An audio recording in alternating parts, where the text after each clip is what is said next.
I've known Joe since I was in high school. Oh, Um, wow. yep, he came to one of my English classes or video lit class because I didn't take English classes. um, yeah. Wait, Vi- I'm not going to dig into that right now. Go ahead.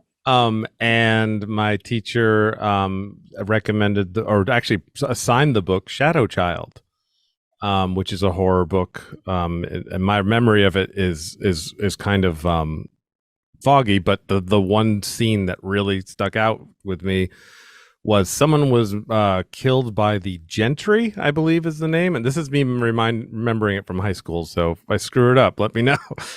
And the Gentry, and I remember somebody getting their head pulled back and them feeling themselves urinate on themselves while they were being killed. Is that correct?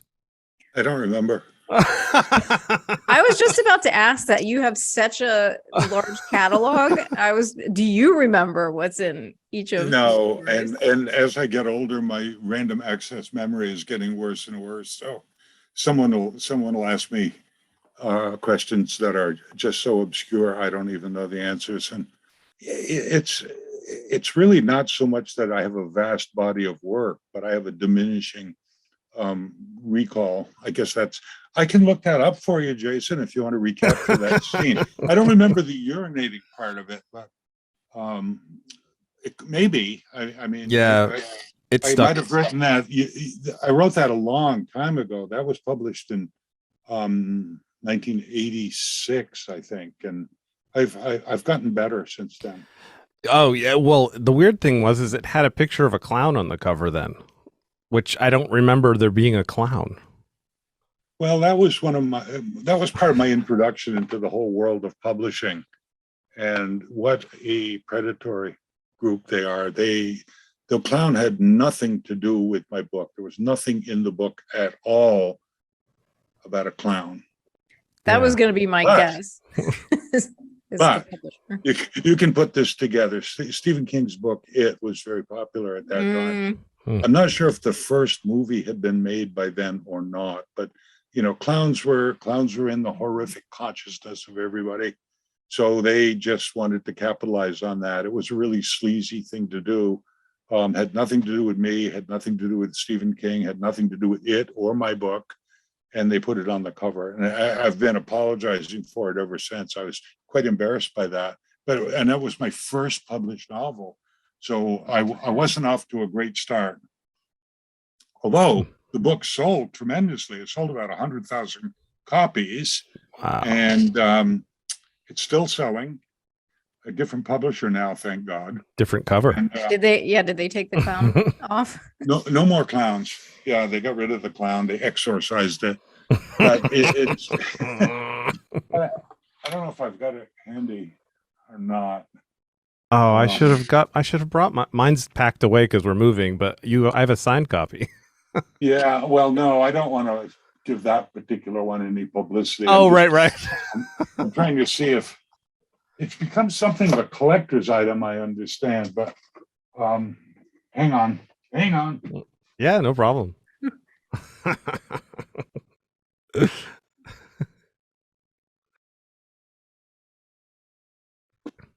Here's the way it looks now.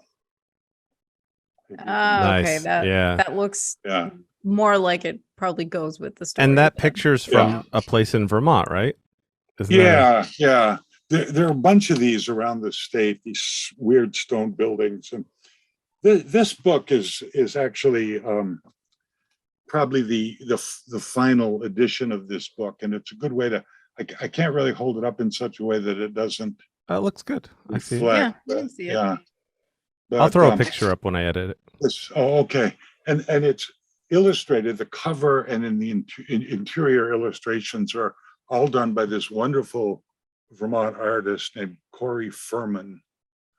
And, just the interior work he did on it was just beautiful. Oh. And the book is designed by a guy named Bill Cook, who works for various poetry presses.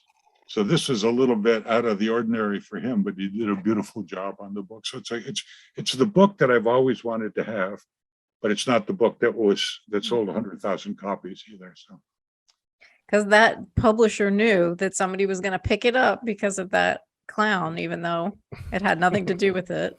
I bet. Right, but it's deceptive because people Oh, yeah.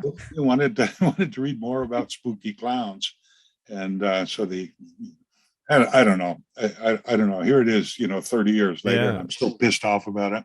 Now, do they try to get you to write? Does like the I guess it'd be the publisher. Do they try to get you to write certain subjects? Like, hey, that was great. Now you got to write this, and you say no or yes, or do they? Well, yeah, that happened. The book Shadow Child, the original publication of the book, it did very well. It sold about 100,000 copies, and so the editor I was working with wanted me to write a sequel. I didn't want to write a sequel because I don't like sequels. I mean, I wanted to write something else independent. So the compromise was that I would write another book in the same universe involving the same villain, but it would be a totally different story. And it was sort of sequel-like, but if you hadn't read Shadow Child, you could still read Guardian Angels and not realize that you were missing something, if that makes sense. It does. I understand that. And you've read them both, I think, Jayson, but you don't remember them. No, I'm not terrible with the recall, but they do make the list of 7, 8, 9, 10, about 11 books that I've read. As far as novels go, I read a lot of nonfiction. But yeah, so I forgot to say, and Joe came to our English class. That's how I met him as a guest. I forgot to say. And then you were running a video store, and we kind of picked up interacting while you were at the video store. Was that Video World, or was it Showtime? Hey, I'll forgive your bad memory. You'll forgive mine. Because I worked at Video World, but then I owned Showtime. It was I don't remember. Okay, yeah, but yeah, he would come in and get horror movies. He had a horror movie night, and it was, and so it was great because I that's where I got to know him obviously a lot more. Yeah. It was a little bit like a celebrity coming in. By the way, when I remember the feeling when I was that age, going, it's Joe Citro. It was. Now you're just you're my friend now. It's much cooler now. I like it this way better.